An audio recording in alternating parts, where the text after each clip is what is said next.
Well, hey there. I'm in the studio today with Tracy. We're talking about watching the news in a post-truth world. I can't wait to have this conversation with our kids. We've got teenagers at home. I think this is a great conversation for everyone because it is getting so divisive out there. Anytime you turn on the news, depending on what you're watching, it seems like there's a lot of this thing called post-truth. Mm-hmm. Well, and you see it in Facebook feeds. Yeah. And it's this whole phenomenon that's happened where people are drawn to any article or video that speaks to what they value or how they feel about a certain topic. And so then that becomes fact to them, even though you may not have ever heard of the news organization or the publication or the person. You don't know any idea, like, is this even a legitimate person? Yeah. But it doesn't really matter. If it reflects how you feel about something, then that becomes fact to you, right, or truth. And so in 2016, Oxford Dictionary made post-truth the word of the year. So let me read this. I'll put this up on the screen too. Here's what this means.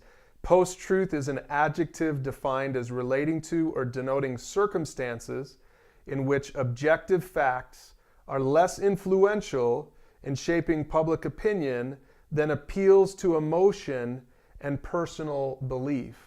Now, I don't want to get into all the details here, and certainly we're not trying to create this debate about who's right and who's wrong, liberals, conservatives, but objective facts. I mean, what are they talking about here? Typically, if you're thinking about the news, what are objective? Are there any facts that are objective? Well, yeah. I mean, when you think about in this election year, there's, even like with the, was there fraudulent voting going on? And so you can look at facts and numbers and, you could track and see, are people registered more than once and did they vote more than once? I mean, there's hard numbers to find. Yes, there's certainly facts to be found in these stories. But I think what has happened is we've become so divided as a nation, people are really not interested in the facts, what the numbers say, what the data says. They're interested in hearing what their opinion is from other people. Right. And so we affirm our opinion by what we watch. Yes. By what we say. Yes. We all do this. I think whether you're liberal or conservative, whether you're Christian or not, I think everyone does this. Everyone kind of has this, we all have this bent toward wanting to hear what itching ears and to prove ourselves to be right. That's right. And so what's interesting to me is that 2016 would be the year that post-truth becomes the word of the year, because 2016, of course, is when Trump and all that just craziness of the political cycle came to bear, and all these claims that people were making. But and again, I'm not defending Trump, but I mean, is this a new thing? That people are making claims, politicians are making claims, news organizations are making claims that are unsubstantiated or that have a bit of a spin to it. And so now we've got this guy that is not liberal, that is, sort of shooting himself in the foot a little bit here and there with some of the things that he says, obviously. Right. But what's interesting to me is if you look back over the last 2-3 decades, really even further than that, like, this is just human nature.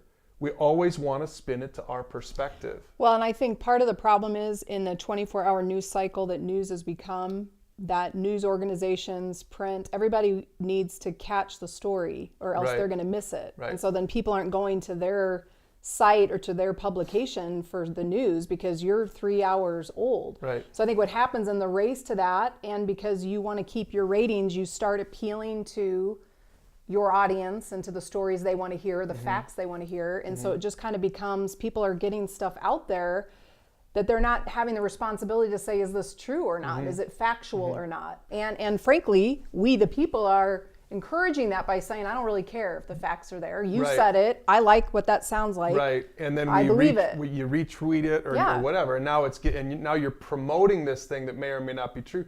And not, on top of that, I think we have to recognize, and this is what we're going to talk to our kids about, is every news organization, every movie producer, every musical artist, everyone has a worldview. Everyone has a perspective. So even just what you promote, what you put out there, even just the The stories you choose to feature are, even if the facts of the story are true, just the fact that you choose this story over this story shows that you're promoting a certain agenda or a certain worldview. So to me, it goes beyond post-truth. It goes beyond, it's all about spin. Even if the facts are true, well, the facts I decide to bring up amplify are to prove my point or to support my worldview. Correct. And so to me, let's just give one takeaway. Again, we're going to have this conversation with our kids. I hope for you, whether you talk about this with a mentor or a small group, or if you've got kids at home, to me, this is a really important topic.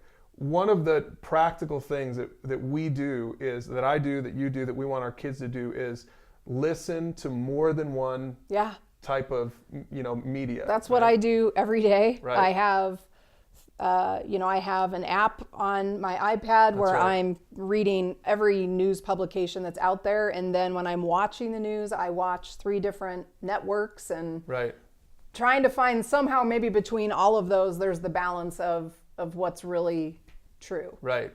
And the whole idea then is to, and I think this is good, that no one should be afraid to hide from what's true. Right. So the more you can consume media from, whether it's Fox News in the morning, and then we did this the other day, we watched I think NBC's coverage of something, and then we turned on Fox News, because we want to hear both perspectives. We want to hear a liberal perspective and a conservative perspective, because we want to be able to have wise judgment and discernment. Right. We want to have our eyes open to what really is true. One of the best ways to do that is to expose yourself, I think. Absolutely. Expose to hear yourself all sides. Right.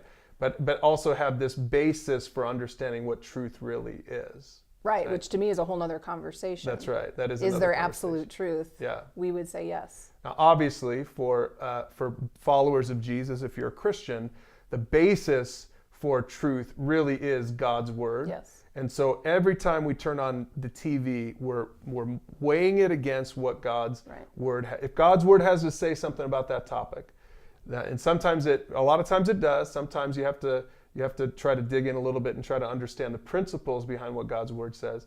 But that, of course, is what truth is. In fact, let me just read this from Proverbs chapter 2. It says this: "Cry out for insight and ask for understanding. Search for them as you would for silver.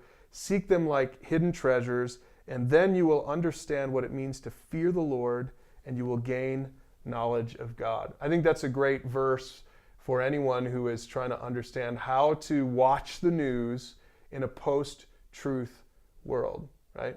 Yeah. So there's our topic. I hope that you will have this conversation. Like we said, we're going to talk about this with our teen kids, because we want them to be wise and discerning, and we want to make sure that they understand whatever they're watching, that they understand at the end of the day, they understand what God's word would have to say about it, because God's word is the ultimate truth.